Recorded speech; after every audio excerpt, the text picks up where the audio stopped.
Chers frères et sœurs, le Seigneur Jésus-Christ, aujourd'hui nous célébrons, 20 avril, nous célébrons la résurrection du Seigneur, la Pâque. Et les lectures proposées à nous comme méditation nous permettent aujourd'hui de comprendre la résurrection du Seigneur et d'en avoir des preuves. La première lecture de ce dimanche de Pâques est tirée des Actes des Apôtres, chapitre 10, verset 34, puis du verset 37 à 43. En ce jour-là, quand Pierre arriva à Césarée chez un centurion de l'armée romaine, il prit la parole et dit: Vous savez ce qui s'est passé à travers tous les pays des Juifs, depuis le commencement en Galilée après le baptême proclamé par Jean. Jésus de Nazareth, Dieu lui a donné l'onction d'Esprit Saint et de puissance. Là où il passait, il faisait le bien et guérissait tous ceux qui étaient sous le pouvoir du diable, car Dieu était avec lui. Nous sommes témoins de tout ce qu'il a fait dans les pays des Juifs et à Jérusalem. Celui qu'ils ont supprimé en le suspendant au voie du supplice, Dieu l'a ressuscité le 3e jour et lui a donné de se manifester, non pas à tout le peuple, mais à des témoins que Dieu avait choisis d'avance, à nous qui avons mangé et bu avec lui, après sa résurrection d'entre les morts. Dieu nous a chargés d'annoncer au peuple et de témoigner que lui-même l'a établi juge des vivants et des morts. C'est à Jésus que tous les prophètes rendent ce témoignage. Quiconque croit en lui reçoit par son nom le pardon de ses péchés. Parole du Seigneur. Le psaume, c'est le psaume du jour, psaume 117. Voici le jour que fit le Seigneur, qu'il soit pour nous jour de fête et de joie. Voici le jour que fit le Seigneur, qu'il soit pour nous jour de fête et de joie. Rendez grâce au Seigneur, il est bon. Éternel est son amour. Oui, que le dise Israël, éternel est son amour. Voici le jour que fit le Seigneur, qu'il soit pour nous jour de fête et de joie. Le bras du Seigneur se lève. Le bras du Seigneur est fort. Non, je ne mourrai pas, je vivrai pour annoncer les actions du Seigneur. Voici le jour que fit le Seigneur, qu'il soit pour nous jour de fête et de joie. La pierre qu'ont rejeté les bâtisseurs est devenue la pierre d'angle. C'est là l'œuvre du Seigneur, la merveille devant nos yeux. Voici le jour que fit le Seigneur, qu'il soit pour nous jour de fête et de joie. Deuxième lecture. Lecture de la lettre de Saint Paul apôtre aux Colossiens, chapitre 3, du verset 1 à 4. Frères, si vous êtes ressuscités avec le Christ, recherchez les réalités d'en haut. C'est là qu'est le Christ assis à la droite de Dieu. Pensez aux réalités d'en haut, non à celles de la terre. En effet, vous êtes passés par la mort et vos vies restent cachées avec le Christ en Dieu. Quand paraîtra le Christ, votre vie, alors vous aussi, vous paraîtrez avec lui dans la gloire. Parole du Seigneur. Nous allons lire la séquence pascale, la séquence pour la sainteté de Pâques. À la victime pascale chrétien offre le sacrifice de louange. L'agneau a racheté les brebis, le Christ innocent a réconcilié l'homme pécheur avec le Père. La mort et la vie s'affrontèrent en un duel prodigieux. Le maître de la vie mourut, vivant et règne. Dis-nous, Marie-Madeleine, qu'as-tu vu un chemin? J'ai vu le sépulcre du Christ vivant. J'ai vu la gloire du ressuscité. J'ai vu les anges et ses témoins, le suaire et les vêtements. Le Christ, mon espérance, est ressuscité. Il vous précédera en Galilée. Nous le savons, le Christ est vraiment ressuscité des morts. Roi victorieux, prends-nous tous en pitié. Amen. Évangile de Jésus-Christ selon Saint Jean, chapitre 20, du verset 1 à 9. Le premier jour de la semaine, Marie-Madeleine se rend au tombeau de grand matin. C'était encore les ténèbres. Elle s'aperçoit que la pierre a été enlevée du tombeau. Elle court donc trouver Simon-Pierre et l'autre disciple, celui que Jésus aimait. Elle leur dit: On a enlevé le Seigneur de son tombeau et nous ne savons pas où on l'a déposé. Pierre partit donc avec l'autre disciple pour se rendre au tombeau. Ils couraient tous les deux ensemble, mais l'autre disciple courut plus vite que Pierre et arriva le premier au tombeau. Et se penchant, il s'aperçoit que les linges sont posés à plat. Cependant, il n'entre pas. Simon Pierre qui le suivait arrive à son tour. Il entre dans le tombeau. Il s'aperçoit les linges posés à plat, ainsi que le suaire qui avait entouré la tête de Jésus. Non pas posé avec les linges, mais roulé à part à sa place. C'est alors qu'entra l'autre disciple, lui qui était arrivé le premier au tombeau. Il vit et il crut. Jusque-là, en effet, les disciples n'avaient pas compris que selon l'Écriture, il fallait que Jésus ressuscite d'entre les morts. Acclamons la parole de Dieu. Chers frères et sœurs, en écoutant les textes de ce jour, vraiment nous sommes dans la joie. Notre Seigneur est ressuscité après sa douloureuse passion du vendredi saint. Il avait promis qu'il ferait 3 jours et qu'il ressusciterait le 3e jour. Il l'avait dit publiquement. Il avait dit à ses enfants, il avait dit même à ses ennemis.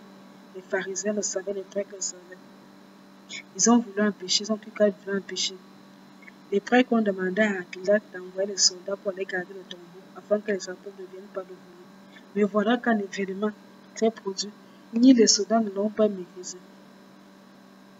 Dans les actes des apôtres, nous voyons les choses qui se passent. D'abord, les apôtres qui se présentent ici comme les témoins de la résurrection du Christ. Pierre, dans son discours qu'il fait, le discours qu'il adresse, étant bien chez Dieu, chez un païen. Avant, les Juifs n'entraient pas chez les païens, mais depuis la résurrection, ils ont cheminé avec Jésus. Ils ont compris qu'ils ne doivent pas déclarer impur ce que tu déclares impur. Ils arrivent à Césarée chez un centurion, probablement qui était aussi chrétien. Et Pierre enseigne, il donne des preuves. Pierre nous dit qu'ils ont mangé et bu avec Jésus. C'était des témoins oculaires de la résurrection du Seigneur. Pourquoi nous ne doutons pas? Si tu doutes, il y a des gens qui disaient qu'ils ont mangé avec Jésus, ils ont bu. Comme Saint Pierre, le premier pape, le chef des apôtres, le premier pape de l'Église catholique. Pierre dit que lui et ses frères, ils ont mangé et bu avec Jésus. Ils ont mangé et bu avec Jésus. Ils sont les témoins, les apôtres sont les premiers témoins de la résurrection. Témoins de la résurrection. Parfois, on arrive aussi à se demander que Jésus avait des ennemis. Pourquoi? Puisque Pierre dit dans l'évangile, dans les actes des apôtres, qu'il ne s'est pas manifesté à tout le monde. Pourquoi Jésus ne s'est pas manifesté à ses ennemis? Ou peut-être qu'on pense sur peut-être quand il le ferait, bon, ça aurait clos la fait, il est ressuscité. En fait, Dieu n'est pas fou, il connaît. Quand quelqu'un a de la, quand vous voyez ce procès de Jésus, vous voyez qu'il y a beaucoup d'incongruités. C'est une histoire de haine, une histoire de jalousie, une histoire de que tu ne respectes pas. Parce que tu peux ne pas t'entendre avec quelqu'un, avec ses idéaux, mais tu ne peux pas jusqu'à le tuer. Ça montre le degré de haine, le degré de jalousie que tu as contre. Bien sûr qu'il a été reconnu innocent, mais on l'a condamné. Quand quelqu'un te déteste, quand quelqu'un décide qu'il a donné, il t'a dit qu'il ouvre son cœur, dire qu'il ne t'aime pas. Même si tu prends, je ne sais pas quoi, il couvrira toujours un moyen. Même si Jésus apparaissait à ces gens, ils allaient toujours dire que non, c'est une hallucination. Vous n'avez jamais vu. Vous voyez que même les gens qui ont des apparitions, est-ce que beaucoup croient à ça? Est-ce que beaucoup, même quand ils même voient, est-ce que quoi? Ils disent que non, ils couvrent toujours les moyens. Le centurion qui avait percé le côté de Jésus, on dit que l'eau et le sang qui est sorti l'ont guéri. Les gars s'est converti. Simon de Cyrène là qui a porté la croix de Jésus s'est converti. Il n'a connu que Jésus que rien que le coup instant qu'il a porté la croix pour avoir Calvaire. Il s'est converti. Ses enfants sont devenus des évêques. Alexandre et Lucas. Le larron repentant, il est au ciel aujourd'hui. Il n'a connu que Jésus pour un court instant, quelques minutes, quelques heures. Et qu'il s'est répandu. Il le sait. Mais ces gens qui ont cheminé avec Jésus ont fermé leur cœur. Même Jésus a prié pour eux, ils ont fermé leur cœur. Même si Jésus le sait, les apparaissait. Beaucoup d'entre eux n'allaient toujours pas courir, ils allaient trouver des raisons. Puisque les soldats même sont venus leur dire qu'ils sont venus raconter comme ce qui s'est passé au tombeau. On a donné de l'argent aux soldats, c'est écrit dans la Bible. Quand quelqu'un te déteste, même si tu lui fais comment. Il y a des gens là que même si on dit que Il y a des gens qui refusent de prier, on leur dit que non. La Vierge a fait. Moi, je connais des gens qui ont eu une apparition mariale, qui ont vu Marie aussi, qui te le témoignent, mais ils ne partent pas à l'église. Ça ne les a pas amené à la conversion. Je connais ces gens qui m'ont témoigné. Jusqu'à moi, mon même sur le téléphone, comment on avait filmé. Ils ont ça dans leur téléphone. Mais ils ne partent pas à l'église le dimanche. Ils n'ont pas le temps. Ça ne les intéresse pas. À quoi donc bon? C'est pour ça que ça ne sert à rien. Mieux encore, tu as parlé aux gens que tu dois passer. Les apôtres avaient perdu la foi. Il leur fallait ces résurrections-là pour affermir leur foi. Parce que si Jésus ne ressuscitait pas, comme dit Paul, vaine serait notre foi. Ils pensaient qu'en mourant sur la croix, c'était l'échec de Jésus. Mais lorsqu'ils voient Jésus ressusciter, ils comprennent que la victoire de la mort, la vie sur la mort, que Jésus était vraiment le Fils de Dieu. C'est de là que Jésus les apparaît pour les fortifier là, parce qu'ils savaient qu'en le voyant, ils vont croire. Même Thomas, mais qui disait que si je ne mets pas la main, quand Thomas a vu Jésus, il n'a même pas eu besoin de mettre la main. Il a cru. Mais si Jésus apparaissait à ses ennemis, il n'allait pas toujours croire. C'est les gens aujourd'hui qui les témoignent, Pierre. Ils parlent aujourd'hui, témoins oculaires. Ils ont vu Jésus. Ils ont mangé et bu. Pierre est mort martyr. Presque tous les apôtres en dehors de Jean sont morts martyrs. Jean lui-même a connu le martyr en Rome. On l'a plongé dans l'eau bouillante. Sauf que quand il est ressorti, Dieu a accompli un miracle, il est sorti même comme un bébé tout fait. C'est là où on l'a exilé à Patmos. Tous les apôtres ont subi, ont été persécutés. Et en dehors de Jean, tous sont morts martyrs. Pourquoi? Parce qu'ils avaient vu Jésus. Et ils témoignaient le Christ ressuscité. Tu penses vraiment que si Jésus n'était pas ressuscité, ces gens-là seraient morts martyrs. Donc Pierre qui parle là, il témoigne de Jésus, pouvait parler ainsi, jusqu'à mourir sur la croix. Si vraiment n'était pas sûr que Jésus est ressuscité, je pense que non. Si ces apôtres, les autres ont donné leur vie, Pierre a été crucifié, André, son frère, a été crucifié, Jacques était le premier apôtre à mourir martyr, décapité par Hérode Antipas. Tous les autres ont été tués. Certains par les flèches de coupe, d'une manière ou d'une autre, ont été tués. Voilà pourquoi le psaume nous dit là que c'est vraiment un jour, voici le jour que fait le Seigneur, jour de joie, de paix. Après tant de souffrance, 40 jours de carême, de jeûne, de pénitence, nous sommes dans la joie, nous pouvons fêter. Ah oui, nous pouvons vraiment fêter. Nous sommes dans la joie. Voici le jour que fait le Seigneur. Et voilà pourquoi, comme nous sommes donc une nouvelle créature, tout est régénéré. La pierre qu'ont rejeté les bâtisseurs est devenue la pierre d'âme.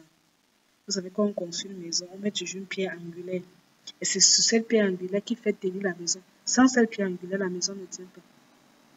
Quand ceux qui comptent les bâtisseurs, ils connaissaient très bien, quand on bâtit une maison, c'est toujours ce qu'on appelle la pierre angulaire. Et elle joue un grand rôle important pour la solidité de la maison. Sans cette pierre angulaire, tout s'écroule. Jésus, la pierre angulaire. La pierre qu'ont rejeté les bâtisseurs, qu'ont rejeté les prêtres et les pharisiens, c'est celle qui est devenue la pierre d'âme. Nous devons rendre grâce au Seigneur pour nous. Parce que la résurrection de Jésus nous donne l'espoir que nous aussi, le jour de notre mort, nous ressusciterons un jour. Gardons la foi. Malgré les épreuves, malgré les difficultés, c'est nous le temps de passion. Mais le temps de notre résurrection aussi viendra. Comme le Christ, il a connu la passion, mais Dieu l'a ressuscité. Nous aussi tenons bon dans nos épreuves parce que Dieu nous ressuscitera. La résurrection de Christ est aussi un message d'espoir pour nous qui traversons aussi des moments difficiles. En nous disant que comme Dieu a ressuscité son Fils et qu'il l'a restauré, eux qui croyaient que par sa mort c'était l'échec, mais Dieu allait ressusciter, montre qu'il est vraiment son Fils. Lui lui a donné une gloire même qui dépasse, on lui a donné un nom qui dépasse tout le nom. Dieu là nous ressuscitera aussi. Cherchons donc les réalités d'en haut, disons simple. Battons-nous pour aller au ciel. Laissons les choses d'en bas qui ne nous amènent pas. Arrêtons cet syncrétisme religieux, mais cherchez les réalités d'en haut. Cherchons ces réalités d'en haut. Marie-Madeleine, une femme, chez les Juifs, la femme n'était rien. Elle n'avait même pas le droit de la parole. Les femmes, les enfants n'avaient pas le droit de parler en public. Elle était méprisée. On dit que Jésus a nourri 5000 hommes. On ne compte pas les femmes et les enfants parce que les Juifs n'avaient pas de place. Mais où à qui Jésus apparaît, la première personne à voir Jésus, c'était une femme, Marie-Madeleine. Et vous voyez l'amour de cette femme, c'est parce qu'elle aimait tellement Jésus que le matin, très tôt le matin, elle est partie au tombeau pour aller encore embaumer le corps de Jésus parce que vendredi saint, tout a été fait à la hâte. on n'a pas eu le temps de bien embaumer le corps. Et comme Marie aimait Jésus, elle a donc dit, comme tout n'a pas été bien fait, il faut qu'on parte au tombeau. Mais elle se demandait encore que ça va se passer comment. Vous, la grosse pierre qu'on a enroulée, c'est par amour, elle se rend au tombeau par amour pour Jésus. On dit que les vrais amis ne t'oublient jamais même après ta mort. Mais il y a les faux amis là que Jésus qu'on ne t'a même pas encore enterré. Moi, je suis allée dans les deuils où à peine on a encore le corps, on n'a même pas encore fini de mettre la tête. Dès qu'on a seulement posé le cercueil, le prêtre a fini, il faut faire cela descendre. On n'a même pas commencé à mettre la tête, ils sont déjà rentrés. Ils partent tout de suite de la nourriture. J'ai fait des dés comme ça. Tu restes là dans ta tombe seul. On dit souvent que c'est parfois dans ce moment que tu connais qui est vraiment ton ami. Et personne ne va plus prier pour toi. Même les gens à qui tu as fait du bien, ton nom, d'ici 1 an, 2 ans, ils t'ont oublié. Oublié même ton nom, ils ont oublié ta photo. C'est dans ce moment-là que tu connais qui est ton ami. Donc, Marie-Madeleine mourut de l'amour, elle était au pied de la croix de Jésus. Elle est restée jusqu'à la mort de Jésus. Elle a défendu Jésus quand on insultait défendre Jésus. Elle n'a pas oublié Jésus. Samedi Saint, elle est partie acheter ce qu'il pouvait manger avec les autres femmes, Jeanne et autres. Et dimanche matin, très tôt le matin, elle est partie. Il faut que j'ai encore embaumé le corps de Magny parce qu'on n'a même pas lavé le corps de Jésus. Donc, il était tout ensanglanté. C'est pour ça que sur le lancer de Turon, on couvre encore les grâces de la passion. Parce que tout était fait à la hâte. C'était la fête de Pâques avec commencé. Marie va au tombeau par amour et est la première personne avant de Christ ressuscité. Mon frère, ma soeur, si tu as reçu Jésus, un jour aussi t'apparaîtra écran. Il te donnera les mêmes grâces et les mêmes bonheurs. Aimons vraiment Jésus de tout notre cœur. C'est notre Sauveur, c'est notre Seigneur. Il est ressuscité, il est vraiment ressuscité. Je vous souhaite de passer une bonne fête de Pâques et de croire à la résurrection du Seigneur. Si Dieu a ressuscité Jésus, nous aussi, il nous ressuscitera. Après nous, comment que Dieu vous bénisse abondamment en tout, le Seigneur Jésus-Christ.